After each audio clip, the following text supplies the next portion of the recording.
नमस्कार दोस्तों। एक बार पुनः हम स्कूल व्याख्याता ज्योग्राफी और ज्योग्राफी से संबंधित जितने सारे एग्ज़ाम हैं उनको लेकर के महत्वपूर्ण जो पीवाईक्यूज़ है, पिछले वर्षों में विभिन्न वृत्ति परीक्षाओं में पूछे गए प्रश्न हैं, उन पर हम संपूर्ण डिस्कस कर रहे हैं। आज हम 22वीं क्लास पर डिस्कस कर रहे हैं। इससे पहले 21 क्लासें यूट्यूब पर डाल दी गई है। ये जो नेट जेआरएफ का पेपर हुआ था, मैं आपको विश्वास दिलाता हूँ कि जो एनालिसिस हमने किया था और उन्हीं चैप्टरों से संबंधित जो प्रश्न आए हैं उन पर आप विद्यार्थियों की 100% पकड़ बनी है, ऐसा आपका फीडबैक मुझे बता रहा था। कई बच्चों ने मुझे व्हाट्सएप मैसेज भी किया। तो आज की क्लास में हम कार्टोग्राफी अर्थात प्रैक्टिकल ज्योग्राफी पर बात करने वाले हैं। बहुत से बच्चे बार बार कह रहे हैं कि सर प्रैक्टिकल ज्योग्राफी की क्लास को ज़्यादा महत्व दीजिए, ज़्यादा तरजीह दीजिए। वैसे मैं कोशिश करता हूँ हर चैप्टर को इक्वल लेकर के। तो आज हम प्रैक्टिकल ज्योग्राफी के प्रश्नों पर बात करेंगे। ज्योग्राफी के हर एग्जाम में ये बहुत इंपॉर्टेंट रहती है और जब तक भूगोल के विद्यार्थी को भूगोल विषय की समझ नहीं है और प्रैक्टिकल की विशेष समझ नहीं है तो वो एग्जामों के अंदर मात खा जाता है। इसलिए हम प्रैक्टिकल के प्रश्नों को बहुत गहराई से समझाते हैं, विस्तार से समझाते हैं। आप यदि इस प्लेटफॉर्म पे नए हैं और पहली पहली बार आप जुड़ रहे हैं तो मैं आपसे एक अनुरोध करूंगा कि आप इस प्लेटफॉर्म पर एक पारिवारिक मेंबर के रूप में जरूर जुड़ें। भूगोल से संबंधित आपके जीवन में किसी भी प्रकार की समस्या है तो मैं हमेशा विद्यार्थियों से कहता हूं, अपने प्लेटफॉर्म की हेल्पलाइन नंबर दिया हुआ है, आप उस हेल्पलाइन नंबर पर भेजें आपकी जो भी प्रॉब्लम है। हमेशा कुछ न कुछ नए स्टूडेंट, हर वीडियो के बाद नए स्टूडेंट जुड़ते हैं और अपनी प्रॉब्लम बताते हैं, मैं उनका सॉल्यूशन करता हूं। ये हमारे नंबर है, इस पर आप व्हाट्सएप मैसेज कर दीजिए। आप भूगोल में किसी भी प्रकार की, किसी भी स्तर की तैयारी करते हैं तो जानकारी प्राप्त कर सकते हैं। इसके अलावा एप्लीकेशन पर भूगोल के जो विभिन्न कोर्सेज है उस पर भी मैं समय समय पर जानकारी देता हूं। इस समय हमारा एक शानदार बैच स्कूल व्याख्याता का चल रहा है, स्कूल व्याख्याता भूगोल online course with test series. Test series के लिए मैंने अलग से वीडियो भी डाल रखे हैं यूट्यूब पे और आज तक की मार्केट की सबसे बेहतरीन टेस्ट सीरीज आपको अवेलेबल करवाई जा रही है एनके ज्योग्राफी पॉइंट पे।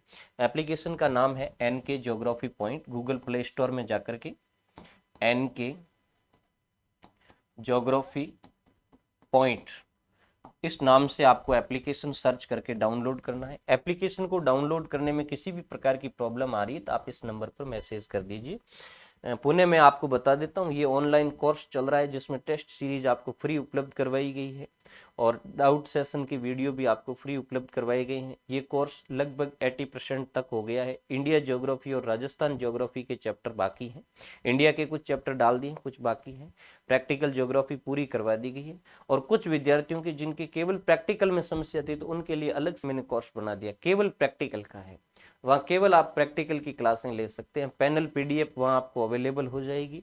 इसके अलावा असिस्टेंट प्रोफेसर के लिए मैंने ये जो कार्टोग्राफी और जियो स्पेशल टेक्निक्स, स्टैटिक्स वगैरह 5 चैप्टर हमने अलग से निकाल रखे हैं और ये स्कूल व्याख्याता भूगोल ऑनलाइन टेस्ट सीरीज चल रही है। विद्यार्थियों, मैं आपको दावे के साथ कहता हूँ कि हमने जो एक मिशन लिया था 5000 प्रश्नों का, लगभग 50 के करीब प्रश्न पत्र होंगे और 5000 प्रश्न होंगे, जिसमें अभी 17 टेस्ट डाल दिए गए हैं। जब मैं ये वीडियो डाल रहा हूँ उस समय 16 टेस्ट डाल दिए गए हैं और एक से बढ़कर एक टेस्ट है और कुछ डेमो टेस्ट भी डाले हुए हैं और इस टेस्ट का मैं एक टेस्ट का एनालिसिस भी मैं अगले वीडियो के अंदर करवाऊंगा।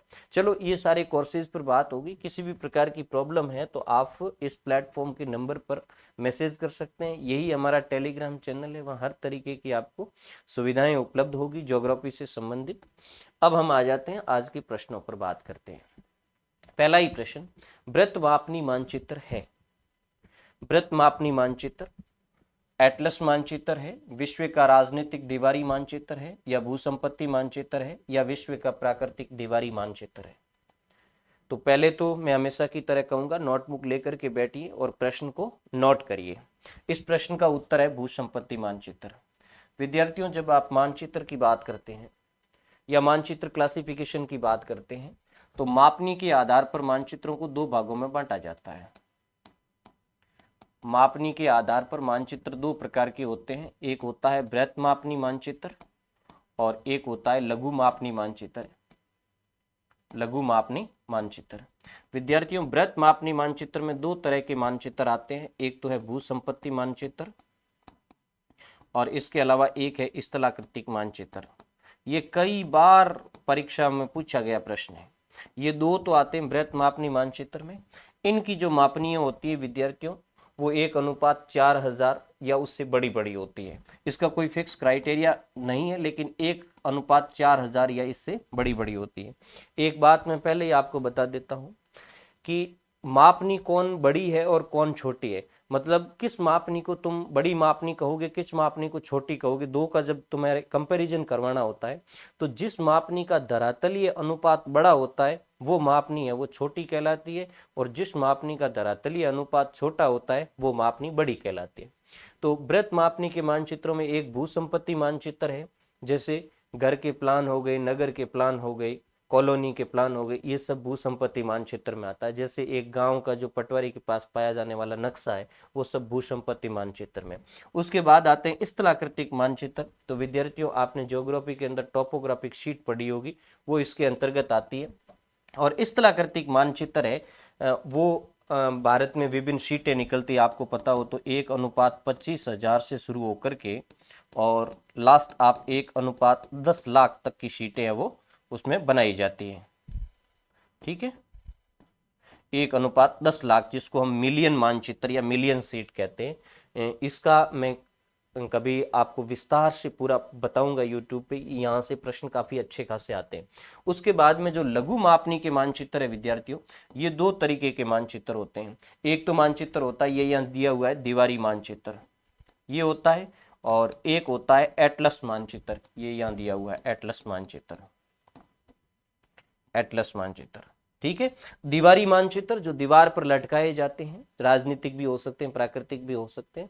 इसकी मापनी 2,50,000 से लेकर के 2 करोड़ 4 करोड़ तक भी हो सकती है। ऐसा कुछ नहीं है कि इनकी मापनी है वो एटलस के बराबर जाएगी या नहीं जाएगी, बट ये दीवार पे लटकाए होते हैं इसलिए इसका दीवारी मानचित्र है, लेकिन 2 करोड़ तक इनकी मापनी जाती है। उसके बाद एटलस मानचित्र होते हैं जो एटलस बुक के अंदर श्रृंखलाबद्ध प्रकाशन किए जाते हैं। एक छोटी बुक के अंदर एक धरातल का बहुत बड़ा अनुपात लेकर के उसको प्रकाशित किया जाता है, वो कहलाता है एटलस मानचित्र। ओके, अच्छा प्रश्न है, और जहां तक मैं समझता हूं इसके 360 डिग्री एंगल पर एनालिसिस होने के बाद बहुत सारे प्रश्न एक साथ क्लियर हो गए। मैं आपको एक ये भी कहना चाहता हूं कि मैं ये जो प्रश्न लाता हूं यहाँ केवल 15 प्रश्न नहीं है। फॉर द एग्जाम्पल आप 15 प्रश्न पढ़ते हैं, उस 15 प्रश्न के साथ प्रत्येक प्रश्न आपको 3 से 4 प्रश्न और दे करके जा रहा है। तो हम यदि 30 से 40 मिनट बात करते हैं तो कम से कम 60 से 100 प्रश्नों पर हम बात कर लेते हैं। नेक्स्ट प्रश्न पर बढ़िए। एक मानचित्र 1:, ये हो गया आपका 11 करोड़, 11 करोड़, 1:11 करोड़, ये मानक नहीं है मापक है। 1:11 करोड़, सॉरी, मापक पर बना हुआ था। यदि उसका नया प्रतिरूप 1:44 करोड़, हाँ 44 करोड़ पर बनाया गया है तो उसका हुआ है। बहुत ही खतरनाक प्रश्न, काफी गहरा प्रश्न है। आपने मानचित्र लघुकरण और विवर्धन पढ़ा होगा प्रैक्टिकल में, नहीं पढ़ा है तो कोई बात नहीं, मैं कभी कभार प्रैक्टिकल में समझा भी दूंगा, लेकिन यहां भी मैं समझाने की कोशिश करूंगा। आपके पास जो मैप बना हुआ है वो 11 करोड़ पे बना हुआ है, आप उसको 44 करोड़ पे वापस रिसाइज कर रहे हैं। आप उसका क्या कर रहे हैं? 4 गुना विवर्धन कर रहे हैं, 2 गुना विवर्धन कर रहे हैं, चौथाई लघुकरण कर रहे हैं, या आधा लघुकरण कर रहे हैं? प्रश्न बहुत सिंपल प्रश्न है, केवल समझना चाहिए। तो इस प्रश्न का उत्तर होगा विद्यार्थियों 11 करोड़ पे बनाया हुआ है, 44 करोड़ पे बना रहे हो तो ये हो गया लघुकरण और 1/4 लघुकरण हुआ है, तो ये आपका सी सही होगा। आप कहोगे सर क्या हुआ? देखो मानचित्र को हम दो तरीके से रिसाइज करते हैं, एक रिसाइज कहलाता है लघुकरण और एक रिसाइज कहलाता विवर्धन। विद्यार्थियों आप खुद पढ़ लेना, आपके मैं जो पढ़ा रहा हूं वो आपके मित्रों को जरूर भेजना, क्योंकि यहाँ कोई कंपटीशन है नहीं कि भाई एक ने पढ़ लिया और दूसरा ये पढ़ लेगा तो मेरे से आगे निकल जाएगा, वो बात नहीं है। क्योंकि आप यदि आगे शेयर करते हैं तो हमारी फैमिली बढ़ती है, अपना परिवार बढ़ता है, हमारा भी हौसला बढ़ता है कि हम मैक्सिमम बच्चों से जुड़ करके और भूगोल के ज्ञान को पहुंचा सकें। देखो, एक चीज होती है लघुकरण और एक चीज होती है विवर्धन। लघुकरण का मतलब होता है मानचित्र को छोटा करना, और विवर्धन का मतलब होता है मानचित्र को बड़ा करना। अब लघुकरण मानचित्र छोटा कब होगा? जब धरातल का अनुपात बढ़ेगा, अर्थात मापनी छोटी होगी। अब मापनी छोटी और मोटी का मैं पहले ही कह देता हूं, यदि 1:100 है, एक तो ये मापनी है और एक मापनी है 1:500। विद्यार्थियों 1:100 है, ये बड़ी मापनी कहलाती है, यानी इन दोनों में कंपैरिजन करें तो, और 1:500 है, ये छोटी मापनी कहलाती है। ठीक है, यदि धरातल का अनुपात बड़ा है तो मापनी छोटी है, और धरातल का अनुपात छोटा है तो मापनी बड़ी है। एकदम बात आपको क्लियर समझ में आ गई होगी। अब लघुकरण का मतलब होता है मानचित्र को छोटा करना, और मानचित्र छोटा उस समय होगा जब धरातल का अनुपात बढ़ेगा। तो माना कि पहले 1:11 करोड़ पे एक मापक बनाया हुआ था, यानी एक मानचित्र बनाया हुआ था 11 करोड़ पे। आपने उसी मानचित्र को 11 करोड़ के बजाय 44 करोड़ कर दिया, तो आपने मापनी को क्या किया है? छोटा किया है, बड़ा किया है? आपने मापनी को छोटा किया है। ध्यान से सुनना, मापनी छोटी हुई है। मापनी छोटी हुई है मतलब मानचित्र का क्या हुआ है? लघुकरण हुआ है। फॉर द एग्जाम्पल, ये इतने एरिया के अंदर पहले 1:11 करोड़ पे कोई स्थान दिखाया जाता था। जैसे ही आपने मापनी को छोटा किया तो ये स्थान छोटा हो जाएगा। अब यही स्थान इतने एरिया के अंदर दिखाया जा सकेगा। समझ गए? तो इसका मतलब मानचित्र आपका छोटा हुआ है। छोटा हुआ मतलब लघुकरण हुआ है। अब लघुकरण हुआ कितना है, तो अनुपात हमें निकालना पड़ता है कितना लघुकरण हुआ है। तो मैं फॉर्मूला बता, वैसे सीधा देखने से भी दिखाया कि भाई 4 गुना लघुकरण हो गया है। जब लघुकरण होता है तो हम 1/4 लघुकरण मानते हैं कि ये जो नया मानचित्र तैयार हुआ है ये इसका 1/4 है। लेकिन ये 1/4 आया कैसे? तो कोई भी मानचित्र जब आप लघुकृत करते हैं या विवर्धित करते हैं तो आपके पास दो मापनी होती है, उसमें एक फॉर्मूला लगाते हैं, नई मापनी बट्टे पुरानी मापनी। मैं यहां आपका सॉल्व कर देता हूं। ये फॉर्मूला है नई मापनी बट्टे पुरानी मापनी, ये फॉर्मूला है, चाहे आप लघुकरण करो और चाहे आप विवर्धन करो। अब इसको निकालना थोड़ा ढंग से है। अब नई मापनी क्या है? 1:44 करोड़ है, तो इसको ऐसे लिखना है 1/44 है ना, 1/44 करोड़। अब नीचे बट्टा में लिखना, ये तो हो गई नई मापनी 1/44 करोड़। अब पुरानी मापनी क्या है? 1/11 करोड़। ये इस तरीके से लिखा जाएगा। अब आप कहोगे सर इसको सॉल्व कैसे करेंगे? अब सॉल्व करने के लिए ये जो बट्टे की लाइन है, जो मूल मापनी के बट्टे की लाइन है, तो ये मापनी ऊपर जाएगी। ऊपर जाने के लिए, ऊपर जाने का मतलब या तो इसको भाग दे करके हम करें, तो सीधा तो हम भाग दे नहीं सकते, पहले इसको सॉल्व करना पड़ेगा, फिर इसको सॉल्व करना, फिर भाग देंगे। अब जब भिन्न के अंदर होता है और भाग करना होता है तो उसको मल्टीप्लाई करने का नियम लागू करते हैं, या उस पर उसको मल्टीप्लाई करके सॉल्व करते हैं। तो इसको हम ऐसे लिखेंगे 1/44 करोड़ गुणा, अब ये 11 करोड़ ऊपर चला जाएगा, ये 11 करोड़ ऊपर और उसके नीचे आ जाएगा 1। ये इस तरीके से सॉल्व होगा। ये 1 से 1 समझो यूं कट गया, कोई तुक है नहीं। फिर 11 करोड़ का भाग 44 करोड़ में चला गया 4 बार, यहां 1 और यहां क्या है 4, बराबर आपका आंसर क्या निकला 1/4। अब आप देख लीजिए ये 1/4 क्या हुआ है? लघुकरण हुआ है। तो इसको हम क्या बोलते हैं? चौथाई लघुकरण।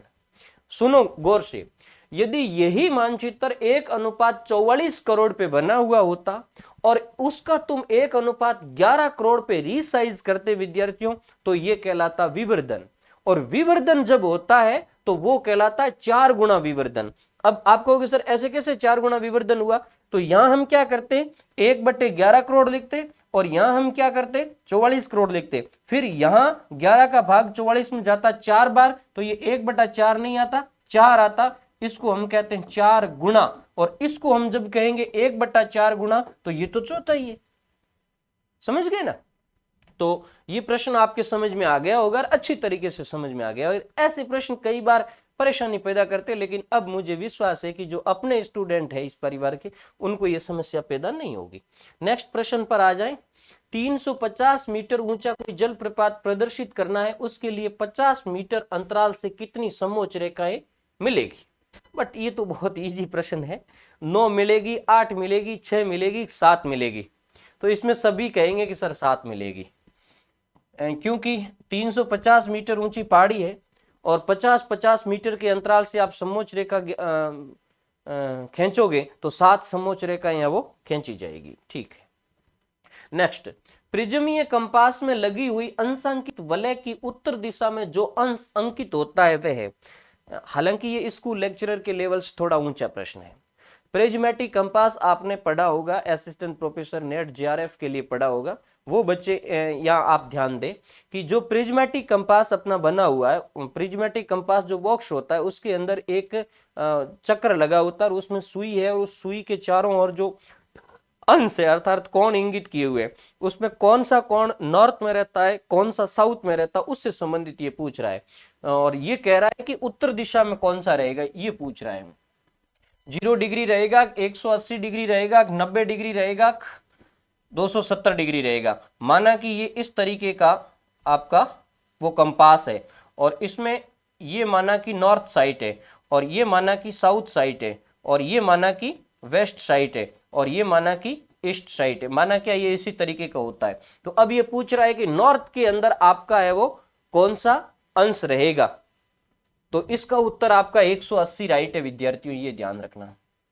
नॉर्थ की तरफ हमेशा 180 डिग्री का अंश दिखता है, साउथ की तरफ हमेशा 0 डिग्री का अंश दिखता है, और वेस्ट की तरफ हमेशा 50 डिग्री रहेगा, और ईस्ट की तरफ हमेशा 270 डिग्री रहेगा। ये इस तरीके का है वो, इसके चारों ओर अंश जो प्रिज्मेटिक कंपास बॉक्स के चारों ओर इस तरीके का अंशांकित चिन्ह होता है। तो एक बार आप ध्यान रख लें कि साउथ में 0 और नॉर्थ में 180, वेस्ट की साइड में 90 डिग्री और ईस्ट की साइड में 270 डिग्री।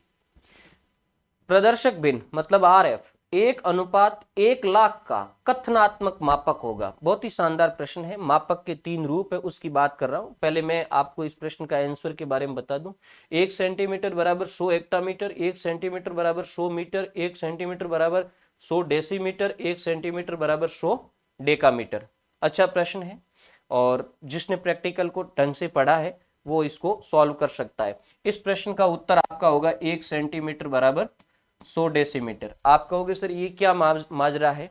देखो विद्यार्थियों, आरएफ को प्रतिनिधि भिन्न में बदलना ये आपकी प्रैक्टिकल का एक चैप्टर है। आरएफ आपकी 1:1,00,000 है। आरएफ को प्रतिनिधि नहीं, कथनात्मक भिन्न में बदलना। कथनात्मक जो मापक होता है उसमें मानचित्र की दूरी और धरातल की दूरी को वर्बली व्यक्त किया जाता है, शाब्दिक शब्दों में व्यक्त कर दिया जाता है, जिसमें धरातल की वास्तविक दूरियों को और मानचित्र की दूरियों को सीधा कथन के रूप में कह दिया जाता है। जैसे कोई पैमाना है, वो मानचित्र पर 1 सेंटीमीटर, धरातल पर 10 मीटर के बराबर है, तो हम ऐसे कह देते हैं कि 1 सेंटीमीटर बराबर 10 मीटर। तो ये कथनात्मक मापक होता है। और जब इन्हें ही हम मानचित्र और धरातल की यूनिट को सेम करके, सेम करने का मतलब मानचित्र की यूनिट सेंटीमीटर में और धरातल की यूनिट को भी सेंटीमीटर में बदल करके और उसको अनुपात में व्यक्त करते हैं, तो वो कहलाता है आरएफ। तो यहाँ 1:1,00,000 का कथनात्मक रूप क्या होगा? तो 1:1,00,000 के मैं कुछ कथनात्मक रूप आपको ये बताता हूं कि आप इसको ऐसे भी कह सकते हैं 1 सेंटीमीटर बराबर 1,00,000 सेंटीमीटर। ये भी एक प्रकार का कथनात्मक है। कथनात्मक में यूनिट हमेशा लिखी हुई आती है। जैसे 1:1,00,000 है, ये आरएफ है, आरएफ में कभी यूनिट लिखी हुई नहीं आती है। कथनात्मक में यूनिट मतलब इकाई लिखी हुई आती है। 1 सेंटीमीटर बराबर 1,00,000 सेंटीमीटर, ये भी है। इसको तुम ऐसे भी कह सकते हो 1 सेंटीमीटर बराबर 1 किलोमीटर, ये भी आपका सही है, लेकिन ये उत्तर तो इसमें कहीं था नहीं। इसको ऐसे भी कह सकते हो आप, 1 सेंटीमीटर बराबर 10 हेक्टोमीटर, 10 हेक्टामीटर, ये भी सही है, लेकिन ये उत्तर भी यहां नहीं था। ठीक है, मतलब ये जो 1 लाख सेंटीमीटर है, इसके अंदर बड़ी इकाइयां क्या क्या हो सकती है वो मैं आपको बता रहा हूं। इसको तुम ऐसे भी कह सकते थे, 1 सेंटीमीटर बराबर 100 डेकामीटर, ये चीज इसमें थी इसलिए हमने इसको राइट कर दिया।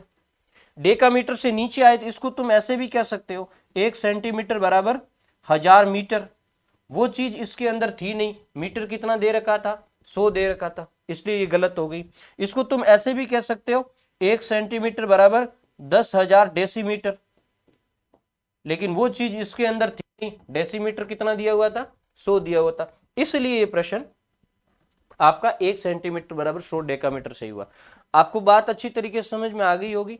एक सामान्य सा मैं आपको बात बता देता हूं कि ये जो बड़ी इकाइयां होती, जैसे 1 किलोमीटर, इसमें सेंटीमीटर कितने होते हैं ये सभी बच्चों को जानकारी होनी चाहिए। जैसे 1 किलोमीटर में सेंटीमीटर होता है 1 लाख, ये एकदम सबको पता होना चाहिए। 1 किलोमीटर के अंदर आपके 1 किलोमीटर नहीं, फिर 1 हेक्टोमीटर दे लें, किलोमीटर से छोटी इकाई है 1 हेक्टामीटर। 1 हेक्टामीटर में विद्यार्थियों सेंटीमीटर होते हैं 10,000। उसके बाद में आती है 1 डेकामीटर, 1 डेकामीटर के अंदर विद्यार्थियों ये सेंटीमीटर होते हैं 1000। उसके बाद में आती है मीटर, तो 1 मीटर के अंदर सेंटीमीटर होते हैं 100। उसके बाद में आती है 1 डेसीमीटर, 1 डेसीमीटर के अंदर सेंटीमीटर होते हैं 10। ये आपको अच्छी तरीके से टेबल याद होनी चाहिए, ताकि आपको किसी भी प्रकार का ये जो मापनी से रिलेटेड प्रश्न है ना, ये आपका गलत नहीं जाएगा। कभी कभार ऐसे आ जाता है, जैसे 10 सेंटीमीटर बराबर 5 किलोमीटर, ये कथनात्मक मापक है और इसका आरएफ कितना होगा ये आ जाता है। तो कभी कभार इसको क्या होता है, हमें पता नहीं होता है, आरएफ की जो मानचित्र की यूनिट होती है उसको 1 में, हमेशा 1 में लिखा जाता है, ऐसे कभी नहीं लिखा जाएगा 2:200, ये गलत है। आरएफ ऐसे नहीं लिखा जा सकता, आरएफ में मानचित्र की यूनिट हमेशा 1 होती है। तो अब जैसे 10 सेंटीमीटर बराबर 5 किलोमीटर है, तो इसको यदि हम आरएफ में लिखना चाहते हैं तो कैसे लिखेंगे, तो मैं यहां समझा देता हूं आपको। जैसे 10 सेंटीमीटर बराबर 5 किलोमीटर है, 10 सेंटीमीटर बराबर 5 किलोमीटर, तो सबसे पहले आपको विद्यार्थियों क्या करना होता है, 2 काम करने, चाहे आप कोई भी पहले करो, या तो आप मानचित्र की यूनिट को 1 इकाई में बदल दो पहले, और ऐसा यदि नहीं होता क्योंकि यहाँ आपका डिस्टेंस छोटा है तो ऐसा नहीं होगा, तो आप ऐसे करें, पहले ये जो धरातल की यूनिट है इसको सेंटीमीटर में बदल दो। आरएफ में हमेशा धरातल की इकाइयों को भी सेंटीमीटर में बदलना होता है, तो इसको तुम ऐसे भी लिख सकते हैं ना कि 10 सेंटीमीटर बराबर 5 किलोमीटर में सेंटीमीटर कितने होंगे, 5 × 1 लाख, ठीक है, बराबर आपका क्या हो गया, 5 लाख। ये 5 लाख क्या है, सेंटीमीटर है, तो इसको तुम ऐसे भी लिख सकते हैं, 10 centimetre is equal 5 lakh centimetre. अब आप क्या करो, मानचित्र की दूरी को 1 इकाई में कन्वर्ट करो, अब तो ये 10 इकाई है, 1 इकाई में करने के लिए इस 10 का भाग देना पड़ेगा इसमें, तो मानचित्र पर 1 सेंटीमीटर बराबर धरातल पर 5 लाख बट्टे 10, तो ये एक बिंदी से एक बिंदी कट गई, अब पीछे कितना रहा, 50,000, तो ये 1 सेंटीमीटर बराबर क्या है, 50,000 सेंटीमीटर है। अब आरएफ में लिखने के लिए ये सेंटीमीटर शब्द हटा दो और ये बराबर हटा दो और इसकी जगह अनुपात लगा दो, 1:50,000, ये आपका पैमाना है, तो आरएफ ये सही होगा। अब एग्जामिनर क्या करता है, कभी कभार ऐसे दे देता है 10:5 लाख, तो हम सोचते हैं यार ये तो सही है, ये तो सही है, लेकिन सही लिखने का तरीका नहीं है, यहां कभी भी आपका 10 लिखा नहीं जाएगा। ओके, फिर हम नेक्स्ट क्वेश्चन पर बढ़े। अगला क्वेश्चन है आपका कि निम्न में से किस प्रक्षेप में ध्रुव एक बिंदु से प्रदर्शित नहीं होता है, ये है और नहीं कभी कभार तुम्हारे लिए लोचा कर देते हैं। तो किस प्रक्षेप के अंदर ध्रुव एक बिंदु से प्रदर्शित नहीं होता ये पूछ रहा है। लंब कोणीय ध्रुवीय खमध्य प्रक्षेप में, एक प्रधान अक्षांशीय शंक्वाकार में, ध्रुवीय समदूरी खमध्य प्रक्षेप में, ध्रुवीय क्षम क्षेत्रफल खमध्य प्रक्षेप में। यदि आपने गौर से प्रक्षेपों के बारे में पढ़ा है तब ये चीज आपको समझ में आएगी। वैसे यहाँ गौर से पढ़ने की जरूरत ही नहीं है, यहाँ तो बेसिक पढ़ा है तो भी ये उत्तर आपका निकल जाएगा। इस प्रश्न का उत्तर है एक प्रधान अक्षांशीय शंक्वाकार प्रक्षेप। अब ये प्रश्न कितना कंफ्यूजन डाला तुम्हें कि साहब हम तो शंक्वाकार पढ़ते हैं, तो शंक्वाकार में तो ऊपर तो एक ही बिंदु होता है, ये शंकु बनाया तो यहां तो ये तो बिंदु ही होगा। लेकिन आप शंक्वाकार प्रक्षेप को गौर से पढ़ना, उसमें यह पॉइंट ध्रुव को प्रदर्शित नहीं करता है। ध्रुव को प्रदर्शित करने के लिए यहां काल्पनिक चाप का इस्तेमाल किया जाता है। चलो ठीक है, वो याद नहीं है, लेकिन इस प्रश्न में देखो खमध्य प्रक्षेप तीनों के अंदर आ गए, और खमध्य या जेनिथल प्रक्षेप में ध्रुव बीच में एक पॉइंट के रूप में दिखता है, ये तो आपको पता ही है। चाहे लंबकोणीय ध्रुवीय की बात करो, केंद्रक ध्रुवीय की बात करो, त्रिविम ध्रुवीय की बात करो, जब भी ध्रुवीय खमध्य प्रक्षेप की बात आएगी, ये यहाँ लिखा हुआ है ध्रुवीय, ध्रुवीय और ध्रुवीय, जब भी ध्रुवीय जेनिथल प्रक्षेप की बात आएगी तो ध्रुव हमेशा एक बिंदु के रूप में दिखाया जाएगा। और आज से आप एक नई चीज आप समझ लेना कि जो शंक्वाकार प्रक्षेप बनता है उसमें एक मानक अक्षांश वाला और दो मानक अक्षांश वाला, इन दोनों के अंदर ध्रुव एक चाप के द्वारा दिखाया जाता है। नेक्स्ट क्वेश्चन, भारतीय सर्वेक्षण विभाग द्वारा प्रकाशित स्थलाकृतिक पत्रकों में से सबसे छोटा क्षेत्र जिस पत्रक में प्रदर्शित होता है उसका क्रमशः अक्षांशीय और देशांतरीय विस्तार क्या होता है? बहुत ही गहरा प्रश्न है विद्यार्थियों। आपने स्थलाकृतिक मानचित्र पढ़े हैं तो ये समझ में आएगा, अन्यथा आपकी हवा ही नहीं लगेगी। मैंने उस समय मापनी का जब क्लासिफिकेशन किया था पहले ही प्रश्न में, तो मैंने कहा था 4 प्रकार के मानचित्र, 2 वृत्त मापनी के, 2 लघु मापनी के। वृत्त मापनी में एक तो आता है भूसंपत्ति मानचित्र और एक आता है स्थलाकृतिक मानचित्र। स्थलाकृतिक मानचित्र में स्थल की आकृतियों को प्रदर्शित किया जाता है। स्थल की आकृतियों में मैं आपको बता दूं, जैसे पर्वत की ऊंचाई हो गई, घाटियों की गहराई हो गई, नदी का प्रवाह हो गया, सांस्कृतिक तत्व के रूप में जैसे घर हो गए, कुएं हो गए, रेल लाइनें हो गई, इन सब को वहां दिखाया जाता है, बस्तियां हो गई, इन सब को दिखाया जाता है। इसको दिखाने के लिए भारतीय सर्वेक्षण विभाग मानचित्रों की एक श्रृंखला निकालता है, वो स्थलाकृतिक मानचित्र कहलाते हैं। वो अलग अलग मापनियों पे बनते हैं और उन सीटों के अलग अलग नाम होते हैं और उनका अक्षांशीय और देशांतरीय विस्तार अलग अलग होता है।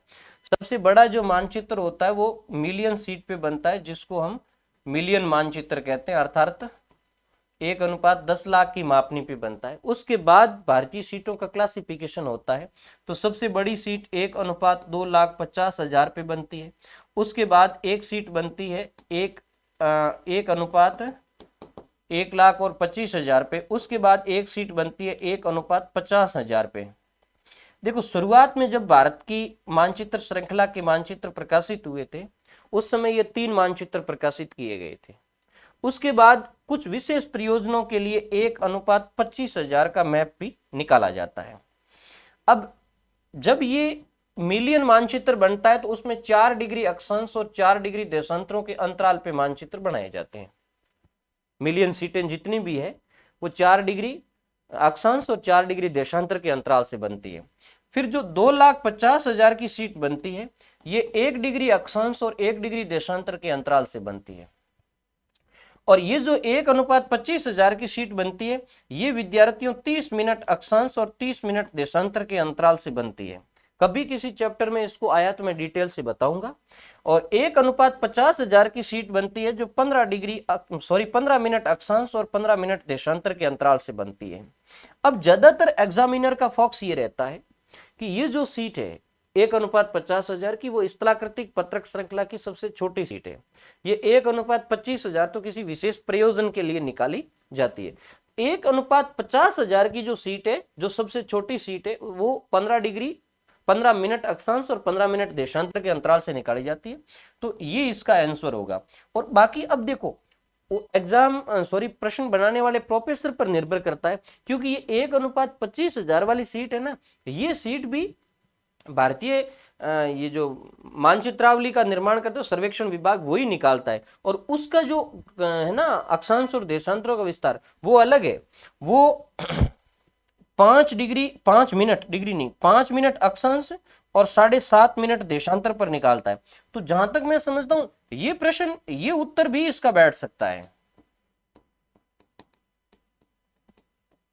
अक्षांश और देशांतर, ये 1:25,000 वाली है। लेकिन ये स्थलाकृतिक श्रृंखला के जो मानचित्र तैयार किए गए थे उसमें बाद में ये विशेष प्रयोजन के लिए निकाली जाती है, इसलिए ज्यादातर प्रोफेसर इस पर फोकस नहीं करते हैं। कुछ किताबें इनको लिखती भी नहीं है। तो जहां तक मैं समझता हूं इनका दोनों उत्तर हो सकता है, क्योंकि वर्तमान में निकाली तो जाती है। लेकिन यहां तुम्हें ये मैंने आपको अलग अलग बता दिया, इतनी जानकारी होगी कितनी सीटें होती। एक स्लाइड के द्वारा भी मैं आपको बता दूं, जैसे सबसे बड़ा जो मानचित्र होता है उसको मिलियन पत्रक कहते हैं, जो 4 डिग्री अक्षांश और 4 डिग्री देशांतर पर निकलता है। इसका पैमाना ये भी हो सकता है कि 1 इंच बराबर 16 मील, चाहे इसको तुम ऐसे कहो 1:10 लाख या 1 इंच बराबर 16 मील, ये एक ही है। और जब इस तरीके के मानचित्र बनेंगे विद्यार्थियों, तो इन मानचित्रों पर जो समोच्च रेखा अंतराल होगा वो 200 मीटर का होगा। यानी जब आप हाइट को दिखाते हो तो वहां आप समोच्च रेखाओं के बीच में अंतराल 200 मीटर का रखोगे। इससे जो नीचे वाली सीट है जिसको डिग्री पत्रक या चौथाई इंची पत्रक कहते हैं, वो 1 डिग्री अंतराल और 1 डिग्री देशांतर, 1 अक्षांश और 1 देशांतर के अंतराल से बनती है। इसका जो पैमाना होता है वो 1:2,50,000 होता है। इसको तुम ऐसे भी कह सकते हो 1 इंच बराबर 4 मील। यानी ये जो 4 मील है वो 2,50,000 के लगभग बराबर होते हैं, यानी 2,53,000 लगभग होते हैं। तो इसको ऐसे भी बोल दिया जाता है 1 इंच बराबर 4 मील। और यदि ऐसा स्थलाकृतिक पत्रक बना रहे हो तो उसके ऊपर जो समोच्च रेखाओं का अंतराल होता है वो 100 मीटर का रखा जाता है। तीसरा आधा इंची पत्रक है जो 30 मिनट अक्षांश और 30 मिनट देशांतर का होता है। इसका जो पैमाना होता है वो 1:1,25,000 होता है। इसको ऐसे भी बोल सकते हैं 1 इंच बराबर 2 मील। और इसके ऊपर समोच्च रेखीय अंतराल है वो 50 मीटर का दिखाया जाता है। उसके बाद इंची पत्रक होता है, ये 15 मिनट अक्षांश और 15 मिनट देशांतर के अंतराल से होता है। 1 इंच बराबर 1 मील इस पर व्यक्त किया जाता है। 1 सेंटीमीटर बराबर 50,000, ये 5 किलोमीटर नहीं है, 1/2 किलो, अच्छा 1 सेंटीमीटर, हाँ 1 सेंटीमीटर बराबर 1/2, 0.5 होगा ना, 0.5 किलोमीटर या 1/2 किलोमीटर दिखाया जाएगा। और इस पर समोच्च रेखीय अंतराल होगा वो 20 मीटर का होगा। बहुत अच्छी सारणी है ये, एग्जाम की दृष्टि से बहुत वैल्यूएबल है। एक चीज मैं आपको इसमें और मेंशन करवाना चाहता हूं, हालांकि उसके आगे प्रश्न भी आएंगे, इनका नामकरण भी होता है। ये विद्यार्थियों जरूर ध्यान रखना, मिलियन सीट का नाम हमेशा नंबर में दिया जाता है। भारत और पड़ोसी देशों की स्थलाकृतिक मानचित्र श्रृंखला में ये जो नंबर है वो 1 से लेकर के 196 तक नंबर दिए जाते हैं। तो जैसे मिलियन पत्रक है, इसका जैसे 53 नंबर का मिलियन सीट है, या 54 नंबर, 45, 48, ये सब यदि कोई सीट का जो केवल नंबर है इसका मतलब समझ लेना वो मिलियन सीट है। और जब डिग्री पत्रक का या चौथाई इंची पत्रक का डिग्री सीट है, उसका नाम इस मिलियन सीट के साथ ए से लेकर के पी तक जो 16 क्रम संख्याएं होती है, उन क्रम संख्याओं को अंग्रेजी वर्णाक्षर ए टू पी तक होता है। तो जैसे इसमें से कोई आई है तो उसका नाम ऐसे आएगा 53A। यदि 53 के साथ ए लिखा हुआ है तो समझ लेना विद्यार्थियों वो डिग्री पत्रक है और उसकी मापनी क्या है 1:2,50,000। तो यदि सीट का नाम है वो 53 है तो उसकी मापनी 1:10 लाख है। सीट का नाम 53A है तो उसकी मापनी 1:2,50,000 है। आधा इंची पत्रक है ना, ये 53A के फिर 4 टुकड़े किए जाते हैं, किसके हिसाब से, डायरेक्शन यानी दिशा के हिसाब से। तो इसको ऐसे लिखा जाएगा 53A/ या तो नॉर्थ ईस्ट होगा या नॉर्थ वेस्ट होगा या साउथ ईस्ट होगा या साउथ वेस्ट होगा, ये इसके साथ लिखा हुआ आता है। तो समझ लेना विद्यार्थियों ये आधा इंची पत्रक है और इसकी मापनी 1:1,25,000 है। इसका अंतराल है वो 30 मिनट अक्षांश 30 मिनट देशांतर है। और ये जो इंची पत्रक होता है विद्यार्थियों, इसका ऐसे लिखा आएगा 53A, यानी वो सीटें तो है, फिर इस ए के जो 16 टुकड़े किए जाते हैं उसके अकॉर्डिंग लिखा जाता है, जैसे 53A/5 ये लिखा जाता है। तो ये समझ लेना आपका इंची पत्रक है और इसका जो मापनी है वो 1:50,000 है, ये चीज ध्यान रखना। और यदि 1:25,000 वाली आती है विद्यार्थियों, 1:25,000 वाली आती है तो उसमें 5 मिनट अक्षांश और 7.5 मिनट देशांतर को दिखाया जाता है और मापनी होगी और समोच्च रेखीय अंतराल उस पर 10 मीटर के आसपास होता है। उसको ऐसे लिखा जाएगा, ये जो सीट है ना, इस सीट के 6 टुकड़े होंगे तो इसको 53 3a/5/2, ये इस तरीके का आता है। 2 भी आ सकता है, 4 भी आ सकता है, 6 आ सकता है, 1 आ सकता है, यानी 6 तक आएगा। तो ये यदि सीट है तो समझ लेना ये 1:25,000 की सीट है। ओके, क्लियर, ये पूरी टेबल आपको समझ में आ गई होगी। नेक्स्ट क्वेश्चन की तरफ बढ़ते हैं। ये आ गया अगला क्वेश्चन। 63K/15 स्थलाकृतिक मानचित्र का मापक है। 63K/15, 1:25,000 है, 1:50,000 है, 1:1,00,000 है, 1:2,50,000 है। अब इस प्रश्न का उत्तर आपको निकालना है, तो ये आपका उत्तर होगा 1:50,000। आप कहोगे सर कैसे आया 1:50,000? देखो, जब 63 की बात करें तो 63 है तुम्हारी मिलियन सीट, और मिलियन सीट का क्या रहता है, 1:10,00,000 रहता है। अभी मैंने समझाया ही है आपको, 1:10,00,000 रहता है। 63 के आगे के आया है, 63 के आते ही ये डिग्री सीट है, ठीक है, और डिग्री सीट का पैमाना रहता है 1:2,50,000। के आगे जब 15 आता है, 63 के 15, तो विद्यार्थियों ये चौथाई डिग्री सीट है। आप उसमें देख लेना, ये चौथाई डिग्री सीट है, और चौथाई डिग्री सीट का जो पैमाना होता है वो 1:50,000 होता है। अभी अभी मैंने इस स्लाइड के अंदर बताया है, ये इसकी बात कर रहा है। ये देखो 53a/ एक बारी डिजिट आई है, तो ये आपकी है वो इंची पत्रक की बात कर रहा है, या इसको हम चौथाई डिग्री सीट भी कहते हैं। इसका नाम है वो चौथाई डिग्री सीट भी है, चौथाई डिग्री सीट या 1 इंची पत्रक, इंची पत्रक है, और इसकी मापनी देखो 1:50,000 है। ओके, तो ये क्वेश्चन आपका क्लियर हो गया। नेक्स्ट, निम्नलिखित में से कौन सा पैमाना लघुत्तम है? विद्यार्थियों गहराई से देख लेना, लघुत्तम पैमाना कौन सा है। अभी मैंने इसे पहले आपका पूरा डिस्कस करवाया कि कौन लघु होगा और कौन बृहत होगा। 1:50,00,000, 1:5,00,000, 1:10,000, 1:5,000। लघुत्तम की बात कर रहा है, इस प्रश्न का उत्तर होगा 50 लाख। लघुत्तम मतलब छोटी मापनी कौन सी है, और छोटी मापनी में ये देखना है कि धरातल का अनुपात सबसे बड़ा होगा, वो मापनी छोटी होगी। तो 50 लाख धरातल का अनुपात है, ये सबसे बड़ा है। ओके, उसके बाद जनसंख्या वितरण के प्रदर्शन की उपयुक्त मानचित्र विधि है। ये क्या कह रहा है, जनसंख्या वितरण की बात कर रहा है। कोरोपेलेट है, बिंदु विधि है, दंड आरेख है, या हिस्टोग्राम है।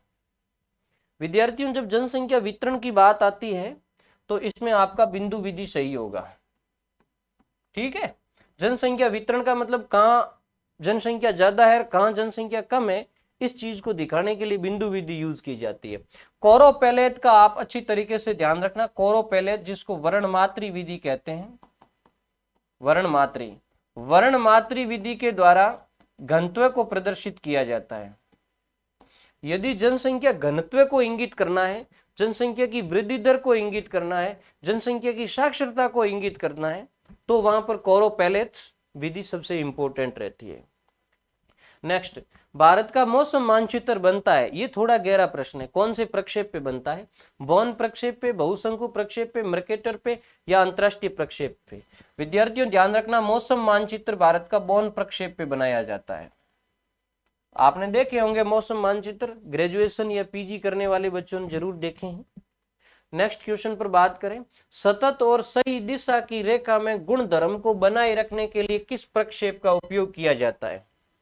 सतत मतलब लगातार, सही दिशा में, इसका मतलब डायरेक्शन सही आनी चाहिए और कंटिन्यूअसली सही डायरेक्शन आनी चाहिए।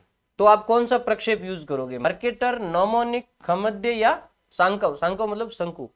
तो इस गुण के लिए हम मर्केटर प्रक्षेप यूज करेंगे। विद्यार्थियों एक्चुअल में मर्केटर दो विशेषताओं वाला मानचित्र है। मर्केटर शुद्ध दिशा प्रक्षेप भी है, यानी एजीमुथल भी है, और यथाकृतिक प्रक्षेप भी है, यानी शुद्ध आकृति प्रक्षेप भी है। अब ये सही दिशा की बात कर रहा है, तो सही दिशा वैसे खमध्य में भी आती, लेकिन खमध्य में कंटिन्यूअसली नहीं आती है, वो केवल ध्रुव के पास पास ही आएगी। लेकिन लगातार आपको सही दिशा चाहिए तो मर्केटर प्रक्षेप यूज करोगे। और आपको पता है इस पर जो सीधी रेखाएं खींची जाती है उसको लेक्सोड्रम लाइन या एक्डिस नौपथ कहते हैं। उसके बाद में नेक्स्ट क्वेश्चन पे आए, किसी विशेष प्रक्षेप की निम्नलिखित विशेषताओं पर विचार कीजिए। देखिए ये पूछ रहा है कि ये विशेषताएं किस प्रक्षेप की है, ये बात है। बहुत ही अच्छा प्रश्न है। समांतरों को सकेंद्रित वृत्तों, यहां समांतर का मतलब अक्षांश है, समांतरों को सकेंद्रित वृत्तों द्वारा निरूपित किया जाता है। इस प्रक्षेप में विषुवत रेखा को निरूपित नहीं किया जाता है। यह नाविकों के लिए उपयोगी है, ध्रुव के परित छोटे क्षेत्रों के लिए उपयुक्त है। ये तीनों विशेषताएं पूरी करने वाला प्रक्षेप कौन है? ध्रुवीय खमध्य, सरल सांकव, ज्यावक्रीय, मर्केटर प्रक्षेप। विद्यार्थियों देखो, समांतरों, समांतरों का मतलब अक्षांश, अक्षांश को सकेंद्रित वृत्तों के द्वारा निरूपित किया जाता है। अक्षांश बनाने के लिए एक केंद्र को आधार मानकर उसके चारों ओर वृत्त बनाए जाते हैं। पहली विशेषता में आपका ध्रुवीय खमध्य सही बैठ रहा है, सांकव सही बैठ रहा है, ज्यावक्रीय एक तो ये निकल जाएगा। ज्यावक्रीय में कभी भी एक केंद्र मान करके, सॉरी ज्यावक्रीय में समांतर की बात कर रहा है तो समांतर इसमें सही बैठ सकता है ज्यावक्रीय में, लेकिन मर्केटर यहां से निकल जाएगा। मर्केटर में केंद्र को आधार मान करके कभी भी समांतर नहीं खींचे जाते, अर्थात अक्षांश नहीं खींचे जाते। ज्यावक्रीय के अंदर देशांतर रेखाएं वक्र होती है, जबकि अक्षांश है वो खींचे जा सकते हैं। अब कौन सा प्रक्षेप है उसके अंदर सकेंद्रीय हो गए नहीं होगे, वो फिर इनके टाइप पे जाएगा, लेकिन अभी एक तो आपका बाहर निकल गया। इस प्रक्षेप में विषुवत रेखा को निरूपित नहीं किया जाता है। तो यहां तो मर्केटर तो ऑलरेडी पहले से बाहर था, सरल सांकव इसमें बाहर हो जाएगा क्योंकि इसमें प्रदर्शित किया जाता है, और ज्यावक्रीय भी बाहर हो जाएगा। ज्यावक्रीय जैसे सिनुसाइडल की बात कर लें या मॉलविड की बात कर लें तो उसमें दिखाया जाता है, ये चीज भी इसमें बाहर हो गई। अब बचा ध्रुवीय खमध्य प्रक्षेप। और विद्यार्थियों जब नॉमोनिक ध्रुवीय खमध्य की बात करते हैं, अर्थात केंद्रिक ध्रुवीय खमध्य की बात करते हैं, ऐसी कंडीशंस में यहां से विषुवत नहीं दिखाई जाएगी। तो ये प्रश्न आपका क्लियर हो गया, और ये नाविकों के लिए उपयोगी है और ध्रुव के पारित छोटे क्षेत्रों के लिए उपयुक्त है, तो ये तो बिल्कुल सही बैठेगा आपका ध्रुवीय खमध्य। नेक्स्ट क्वेश्चन, 1 सेंटीमीटर बराबर 60 किलोमीटर पर बने मानचित्र को 1/3 छोटा करने पर RF कितना होगा? ये उस प्रश्न का उल्टा पूछ लिया जो मैंने पहले समझाया था। 1:60 किलोमीटर पे बना हुआ है, इसका मतलब उसका RF क्या है मानचित्र का? 1:60 किलोमीटर में 60 लाख सेंटीमीटर होते हैं। 1:60 लाख पे कोई मैप बना है, उस मानचित्र को 1/3 छोटा कर रहे हैं। छोटा कर रहे हैं मतलब आप क्या कर रहे हैं? लघुकरण कर रहे हैं। तो जो आपका नया रीसाइज मैप बनेगा उसका RF क्या होगा, ये चीज आपको निकालनी है। ठीक है, तो उसका RF 1:80 लाख होगा, 1:31 लाख होगा, 1:10 लाख होगा, 1:20,000 होगा। एक तो ये चीज क्लियर है कि जब कोई भी मापनी का लघुकरण होता है तो धरातल का अनुपात बढ़ जाएगा। ये तो तुम्हें पता है, धरातल का अनुपात है वो बढ़ जाएगा, मापनी लघुकरण हो रही है। अब ये 60 लाख है तो उन सबको बाहर निकाल दो जो 60 लाख से कम है। ये 10 लाख है, ये निकल जाएगा। ये 31 लाख है, ये निकल जाएगा। ये 20,000 है, निकल जाएगा। बस 1:1,80 लाख है। ये 1 करोड़ और 80 लाख है, यही इसका सही होगा। क्योंकि आप 60 लाख का 3 गुना मार्जिन कर दो। वो कह रहा है 1/3 आपको छोटा करना है तो तुम धरातल के अनुपात को 3 गुना बढ़ा दो। यहाँ कैलकुलेशन करने की जरूरत ही नहीं है, 3 गुना आप बढ़ा दो। और यदि आप कैलकुलेशन करना चाहते हैं तो इसका ऐसे कर सकते हैं, 1:60 लाख ये आपकी मापनी है, और इसको आपको क्या करना है? 3 गुना रीसाइज करना है, तो मल्टीपल 1/3। जब आपको रीसाइज करना होता है, साइज दी हुई है तो उसको सीधा मल्टीपल कर दो आपकी मापनी से। तो 1/3 आपने 1/3 छोटा करना है तो 1/3 से मल्टीपल किया तो ये हो गया। जब 60 लाख को 3 से गुणा करोगे तो 1 करोड़ और 80 लाख। ओके, तो ये आपकी मापनी बनेगी। ठीक, नेक्स्ट क्वेश्चन पे जाएं। आज की क्लास का अंतिम क्वेश्चन है ये। निम्नलिखित कथनों पर विचार कीजिए। निरूपक भिन्न मतलब RF के रूप में निरूपित मानचित्र की मापनी है। कहने का तात्पर्य है RF के संदर्भ में क्या चीज सही है? उपरोक्त कथनों में से कौन सही है? RF का मतलब प्रतिनिधि भिन्न की विशेषता के संदर्भ में क्या सही है? अंश अथवा अनुपात में प्रस्तुत की जाती है, इसमें अंश और हर दोनों की लंबाई की एक ही इकाई में होते हैं, परंतु इकाई नहीं दर्शाई जाती है। इसमें अंश हमेशा एक होता है, मानचित्र के लघुकरण एवं विवर्धन से प्रभावित नहीं होती है। फिर नीचे कूट दिया है, उसकी सहायता से पता लगाना है। विद्यार्थियों, इसमें कुछ विशेषता तो मैंने पहले सेशन बता ही दी है, इसी सेशन में बता दी कि आरएफ की क्या विशेषता होती है। इस प्रश्न के अंदर आपकी चौथी विशेषता गलत है, बाकी तीनों ही सही है।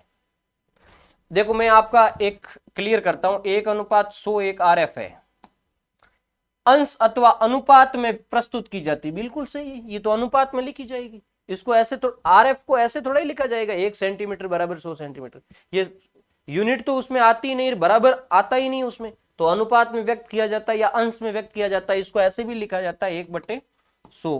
ठीक है, तो ये आपका सही हो गया। अंश और हर दोनों की लंबाई एक ही इकाई में होती, बिल्कुल सही है। यहाँ एक का मतलब क्या है, सेंटीमीटर, और ये एक क्या है, मानचित्र की दूरी है 1 सेंटीमीटर, और ये 100 क्या है, ये भी सेंटीमीटर है, और ये किसकी दूरी है, ये धरातल की दूरी है।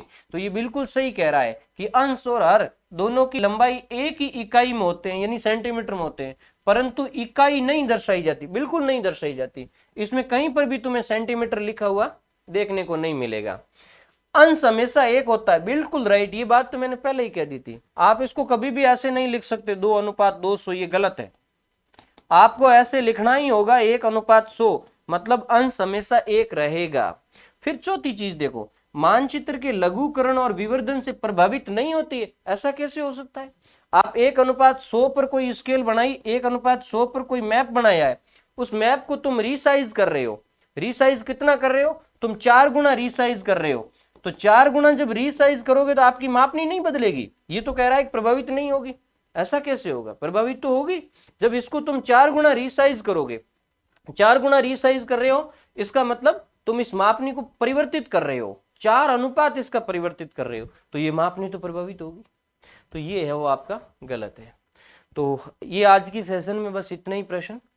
प्रैक्टिकल के प्रश्न हमेशा कंपटीशन एग्जामों के लिए आपके लिए माथापच्ची वाले बनते हैं, लेकिन मैं विश्वास दिलाता हूं कि जब तक आपका ये स्कूल लेक्चरर का कोर्स होगा तो मैं मैक्सिमम प्रैक्टिकल के ऐसे प्रश्न आप तक पहुंचा दूंगा जिससे आपके प्रैक्टिकल के प्रश्न आसानी से सॉल्व हो जाएंगे। आप हमारे प्लेटफॉर्म से जुड़ने चाहते हैं, हमारा मतलब अपने प्लेटफॉर्म से जुड़ने चाहते हैं, तो आप प्लेटफॉर्म पर जरूर जाइए, एनके ज्योग्राफी पॉइंट एप्लीकेशन को आप जरूर डाउनलोड कीजिए, और ये जो क्लास है आपको अच्छी लगी है तो आप इस पर अपना व्यू जरूर रखें, चाहे तो आप यूट्यूब पर ही नीचे कमेंट बॉक्स के अंदर अपना व्यू दे दें, या फिर आप वो प्लेटफॉर्म पर हमारे जो व्हाट्सअप नंबर दिए हुए उस व्हाट्सअप नंबर पर जाकर के आप अपना व्यू दें, क्या आप सुधार करना चाहते हैं इसके बारे में भी आप जरूर लिखें। धन्यवाद, आज की क्लास में इतना ही, फिर हम किसी और क्लास में डिस्कस करेंगे किसी अन्य प्रश्नों पर। धन्यवाद।